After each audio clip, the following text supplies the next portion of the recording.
there's a stark difference between what the Biden administration accomplished and what the Trump administration now is doing with regards to Ukraine.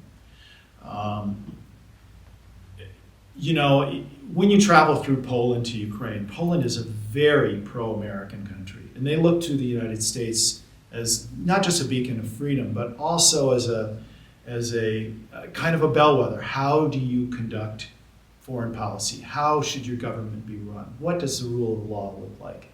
In few of the countries that I've been to, and I've been to a lot of them all over the world, in few of them that I've been to, is American influence more important than it is in Poland. And so during the during the Biden administration, America could hardly have been more popular because Poland feels the threat from Russia constantly.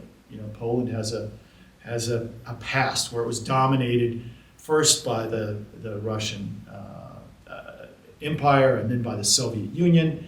And if you listen to Kremlin-controlled television, there's a desire, there is a strong desire to dominate or control, again, Poland.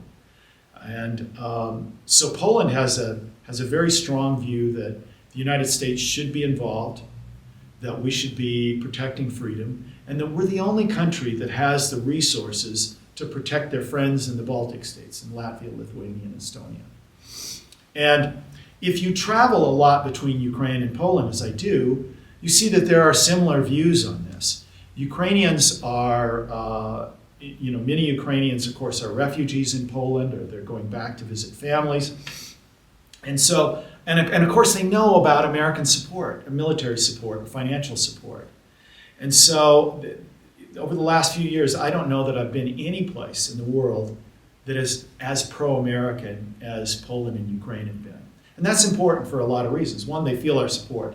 It's not just our hard power, but it's our soft power. It's our influence. And so, despite the fact that, I think that there's been some frustration that some of the military help didn't come as fast or wasn't as much, or that they didn't have the tanks quick enough, or they didn't have the airplanes quick enough. There still has been a lot of gratitude in Ukraine for what the United States has done. And there's a recognition that American power is necessary.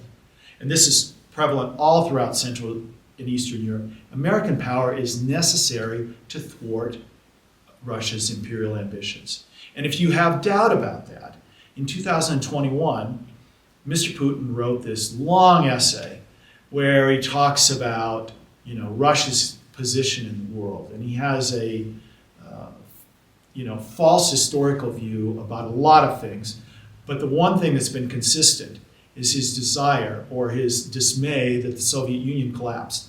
When he started talking about this in the mid-2000s, that the collapse of the Soviet Union was the greatest geopolitical tragedy of the 20th century, when I heard that, I thought, oh, he's talking about the collapse in birth rates, he's talking about rising death rates, he's talking about lower standards of living that happened after the Soviet Union collapsed. No, what he's talking about is Russia's partial loss of their empire. And listen very carefully to the folks on Russian television. Listen to what he said over the years. That's what they want back. So it's really important, and has been really important, that the countries, not just in Ukraine, not just in Poland, but also Romania, the Baltic states, Finland, that they see our support. It's really crucial.